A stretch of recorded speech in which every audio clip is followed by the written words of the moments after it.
জানিয়ে রাখো বলো দামি দেখাও না কত দামে আছে দাম।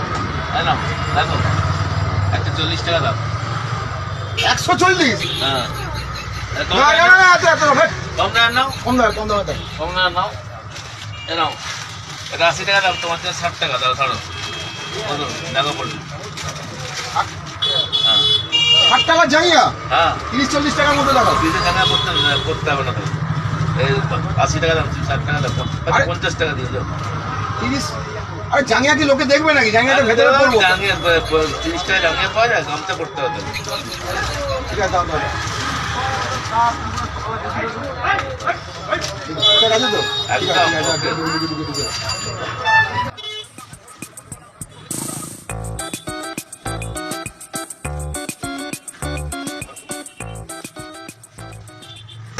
প্রথম দাও হ্যাঁ বলো। বলছি পয়লা বৈশাখ করছো তো? হ্যাঁ কাঠ ফাট দাও, নেমন্তন্ন করবে না? দেবো তো। কি বল 60 টাকা 50 টাকা বললো তো? 50 টাকা নোট দিস, 50 টাকা। 10 টাকা বেশি নিয়ে নিচ্ছি না? হ্যাঁ দাঁড়া, 50 টাকা ঠিক আছে। বলছি কাঠ দাও কাট দেবো না? পয়লা বৈশাখের বলতে দেবে না? কোল্ড লিখে দেবো। হ্যাঁ দেখো কি তোমার দোকানে আসা হয় না। যাক জাঙ্গিয়াটা কিনতে এলাম। কোল্ড লিখে দিলাম। হ্যাঁ হ্যাঁ লিখে দিল। শোনো আমার সময় কিন্তু ওই বেচু দেওয়ার নেতাদারা সব আসবে, তারা তো ভাববে ওই একটা প্যাকেট দেবো, তুমি যা গার্জেন বেতন না এই একটা প্যাকেটে হয় নাকি চারজনের হবে মধ্যে? তো। তুমি এসো না, তোমাদের এখন জানে। আরে কাপড় চাপড় নিতে হবে তোমাকে তো, আর সব নিলাম কিছু। নিলাম তো, আরে শুধু একটা নিলে হবে? অনেক নিতে হবে। তুমি হ্যাঁ ঠিক আছে। বলবো ঠিক আছে। সেদিনকে একটু ভালো দেখে একটু লাড্ডু ফাড্ডু হ্যাঁ ঠিক আছে। দেবো, হ্যাঁ? হ্যাঁ হ্যাঁ তুমি এসো। 3-4 প্যাকেট লাগবে কিন্তু এলাম দাদা। হ্যাঁ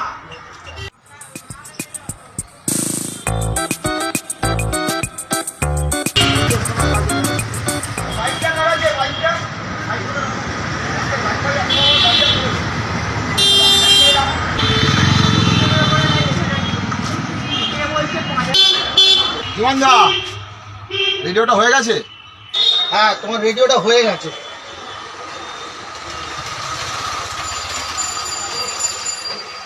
ঠিক আছে। কত দিতে হবে? 200 টাকা হয়, তুমি 100 টাকাই দাও। এয়ারের দামটা দাও।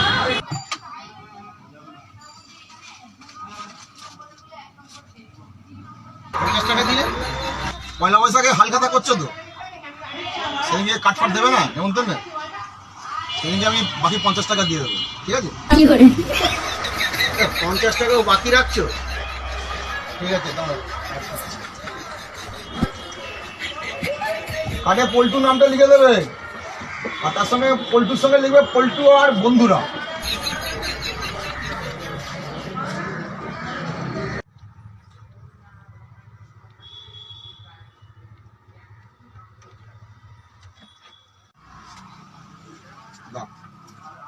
বলছি এই রেডিওটা না তোমার কাছে রেখে দাও। আমি ওই দুপুরের দিকে ফিরবো যখন, তখন নিয়ে যাবো, ঠিক আছে?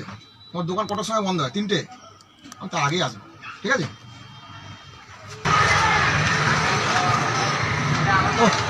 একটা চিজ মাছ। বেজুরা, আরে নীল ষষ্ঠীর উপসে মন্দিরগুলো কি ভিড়, বাপরে। হবে না? এই নীল ষষ্ঠীর পুজোর একটা আলাদা মাহাত্ম্য আছে। হ্যাঁ এই যে বলে না বাঙালিদের 12 মাসে 13 পার্বণ, সে তো আছেই, 12 মাসে 13 পার্বণ তো আছেই। তারকদা আসছে। এই তুই কি দেখছিস বলতো? চশমাটা খোল। আসছে পল্টু, বলছিস তারকা আসছে। ও পল্টু আসছে, তারকদা ওই দিক দিয়ে, পল্টু এই দিক দিয়ে, মানে দুই যন্ত্র একসঙ্গে। একসঙ্গে আসছে।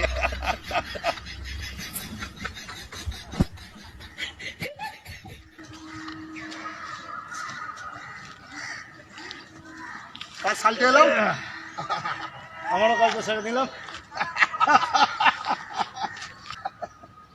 সালটে এলি? বাবা কি সালটে এলি রে? আর তারও কি রাজকাজ করে এলি? আরে পরশু হচ্ছে পয়লা বৈশাখ, তার আগে যদি 2-4টে দোকানে নেমন্তন্ন না পাই তাহলে কি আর জমে? এই জন্য সকাল থেকে কাঠ সাইডটা শুরু করে দিয়েছি। শোনো তাহলে, প্রথমে গেলাম আমরণে, আমাদের গৌতমদা জমা করে দেবো এই কারণ বাজারে। হ্যাঁ গেলাম, গিয়ে প্রথমে একটা জাঙ্গিয়া কিনলাম। 50 টাকার একটা জাঙ্গিয়া, সঙ্গে একটা নেমন্তন্ন কাজ 1 নম্বর। বাংলা দিয়ে কাজ। আমি বলেও দিয়েছি, আমি আর আমার সঙ্গে আমার গোটা 5 বন্ধু বান্ধব আসবে।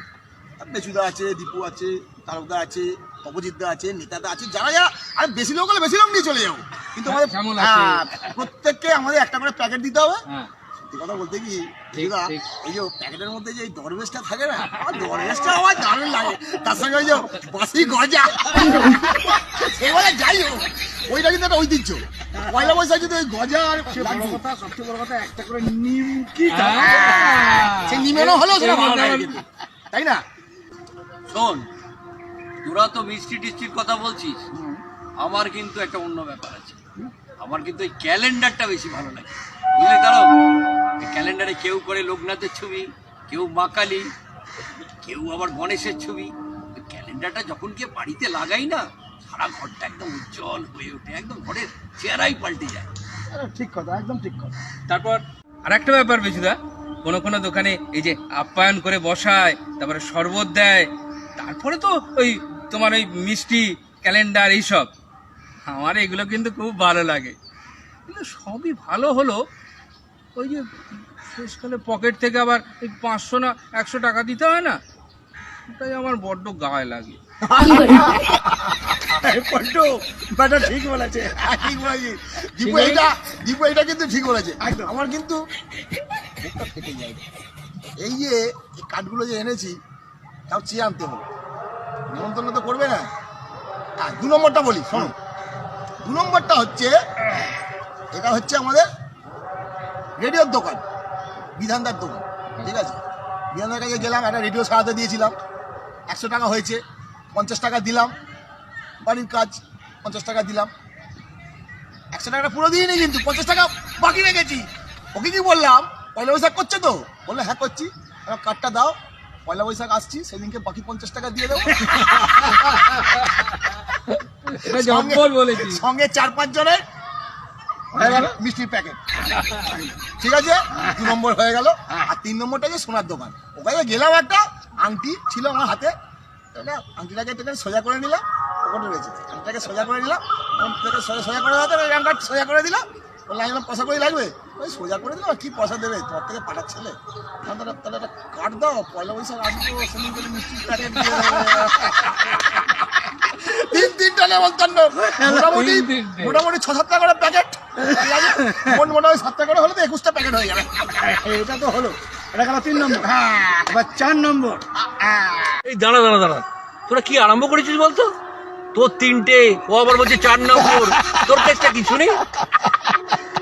সত্যি বলটু, তোদের দুজনকে কি এমনি বলা হয়? দুজন তো যা বলেছিস। দাদা 4 নম্বর কেসটা দীপুকে আর বেচুদাকে বলে দাও। আবার হচ্ছে যে সামনে তো পয়লা বৈশাখ, খাসির মাংস খেতে হবে তো, হ্যাঁ? তাই বাঁশপাড়ায় গেছিলাম প্রমোটারের কাছে, নিয়ে এসছি, কিছু কালেকশন হয়েছে।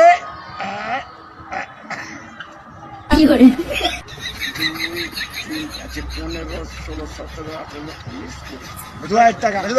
হ্যাঁ, বেচো, এটা রাখ।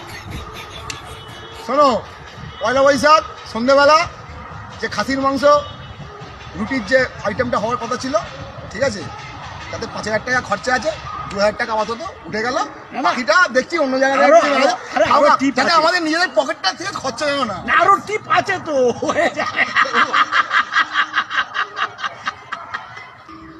2000 আছে। টাকা যখন তুলে নিচ্ছিস রাখলাম আপাতত আমার কাছে, কিন্তু তারও এ তো দেখছি উল্টু চলে ডালে ডালে, তো তুই চলিস পাতায় পাতায়। শেয়ারে শেয়ারে টক্কর চলছে। তবে হ্যাঁ, টাকাটা রাখলাম বটে, কিন্তু আমার একটা প্রস্তাব আছে। প্রস্তাবটা শোন। এই পয়লা বৈশাখ আসছে, পয়লা বৈশাখের দিন আমাদের যে পাশের বস্তিটা আছে না, ওখান থেকে কিছু গরিব ছেলে মেয়েকে আমরা এই টাকায় আমরা জামা কাপড়, এই টাকা জামা কাপড় দেবে। হ্যাঁ, পিকনিক হবে, পিকনিক হবে। আমরা যে যার মতো অল্প করে কিছু দেবো, দিয়ে একটা পিকনিক করবো। কিন্তু ওই গরিব ছেলে মেয়েগুলোর মুখের হাসিটা যেটা দেখতে পাবি না, তো দেখবি মনটা জুড়িয়ে যাবে। উল্টো কথাটা কিন্তু বেচু ঠিকই বলেছে। কি তো গরিব বাচ্চাগুলোকে দেখলে খারাপ কি লাগে? তবে এই কটা টাকায় মনে হচ্ছে হবে না। না না, আমি আরো 1000-2000 টাকা তুলে দেবো। ঠিক আছে, আমিও তুলে দেবো কিছু টাকা। হ্যাঁ হ্যাঁ হ্যাঁ, আমারও অনেকগুলো জায়গা আছে এখনো বাকি। হ্যাঁ তুলে দেবো। ঠিক ঠিক একদম একদম বেচুর কথাই ঠিক। বিজুদা, আমি তোমাকে পূর্ণ সমর্থন করি। আমার কিছু বন্ধু বান্ধব বিদেশে আছে, তারা ওয়েল এস্টাবলিশড, তাদের আমি ব্যাপারটা পরিষ্কারভাবে খুলে বলি যে আমরা কিছু দুস্থ শিশুদের সাহায্য করব, বললেই তারা গুগল পে, ফোনপে যা হোক করে একটা টাকা পাঠিয়ে দেবে, আমি নিজেও সাহায্য করব। ব্যাস এই তো হয়েই গেল। তাহলে ওই কথাই রইলো। আসল কথা কি জানিস তো, ভালো কাজ করতে গেলে পয়সার অভাব হয় না, শুধু ইচ্ছেটা থাকা চাই। আচ্ছা পল্টু, তুই যে বললি না ওই নেমন্তন্নর কথা, হ্যাঁ ওগুলো আমার এমনিতেই নেমন্তন্ন আছে, আমার যাওয়ার দরকার নেই, আমার মিষ্টির প্যাকেট থাকবে ওখানে। তা একটা কথা বলতো, তুই যে দোকানগুলো থেকে কার্ড আনলি, এই দোকানগুলো থেকে জিনিসপত্র নিস? নিই মানে আগে নিতাম, এখন আর নিই না। এখানে ভালো জিনিসপত্র পাওয়া যায় কোথায়, দাম বেশি। আমি যা সব নিই সব মলে, বুঝলে তো? তাহলে মলে যাই, মলে গেলে হাতের সামনে সব পেয়ে যাচ্ছি, নিজের পছন্দ মতো নিয়ে নিলাম। সবচেয়ে বড় কথা, একটা শপিং মলে ঢুকলে সমস্ত কিছু পাওয়া সমস্ত যায়। কিছু পেয়ে গেলাম, এখান থেকে খেয়ে নেবে। হ্যাঁ, বুঝলাম, সবকিছু তাহলে ওই মল থেকেই কেনা হয়। হ্যাঁ তুই পাড়ার দোকানে যাবি না, পাড়ার দোকান থেকে জিনিস কিনবি না, আর নেমন্তন্নের বেলায় পাড়ার দোকান থেকে বাহ, করবে না? তো করবে কেন? পাড়ায় দোকান করেছে, পাড়ায় করে করবে খাচ্ছে। কেন সেটা আমাকে বল। আরে বাবা, ভ্যারাইটি মাল পাওয়া যায় শপিং মলে গেলে। হ্যাঁ, তোকে কে বলেছে পাড়ার দোকানে ভ্যারাইটি মাল পাওয়া যায় না? গিয়ে দেখতে হয়, আগে দেখ। আরে আমরা সবাই মিলে যদি পাড়ার দোকানকে না দেখি তো কে দেখবে? খালি বড় ব্যবসায়ীদের দেখলে চলবে? ছোট ছোট ব্যবসায়ীরা তো নাকে দেবে মরবে তাহলে। না না, এটা ঠিক না, এটা ঠিক নয়। শুধু নেমন্তন্ন বেলায় নেবো আর জিনিস কিনবো অন্য জায়গায়, এটা কিন্তু ঠিক না। এবার থেকে পাড়ার দোকানেও যাবে, আর সোনার কিছু করাতে হলে বড় বড় হোর্ডিং দেখে নয়, পাড়ার দোকানে ছেলেটার কাছে গিয়ে দেখ সে কি নেয় না নেয়। দেখি সে যথেষ্ট ভালোই ব্যবহার করে। ঠিক আছে? ভাবনা চিন্তার ব্যাপার। আমরা সত্যি তো আসলে আসলে অ্যাডভার্টাইজমেন্টের ব্যাপারে আমরা এত আকর্ষণ হয়ে পড়ি না। এই তো। এটা নিয়ে আমরা কোনোদিন ভাবিও নি। না না, আপনার যেটা আমাদের বলদ আছে, সত্যি একটা জামা কাপড় কিনতে যাবো পুজোর সময়, চলে গেলাম ওটা শ্রীরামপুর, ওটা হাতিবাগান, ওটা গড়িয়া। হ্যাঁ এই করে আমরা চলে যাই, বড় বড় মলগুলোতে চলে যাই, ঢুকে পড়ি। পাড়ার দোকানদারগুলোকে সত্যি ভুলে গেছি। যখন ছোটো ছিলাম বাবা মা তো আমাদেরকে হাত ধরে ওই পাড়ার দোকানে নিয়ে যেত, কারণ পাড়ার দোকানদারগুলোকে ভুলে গেছি। কি বলে বেচুর কথাটা সত্যি মানে খুব দাঁত কেটে গেল। তাহলে ওই কথাই রইল, আমরা এবার থেকে পাড়ার দোকানদার গুলো তো দেখবো। হ্যাঁ, মাঝে মধ্যে বাইরে যাবো, যেতে হয়, কিছু না পাওয়া গেলে তখন বাইরে যেতে হবে, পাড়ার দোকানদার গুলো তো দেখতে হবে, এটা মাথায় রাখতে হবে। ঠিক আছে? তবেই হবে সুন্দর নববর্ষর হালখাতা। হালখাতা হালখাতা।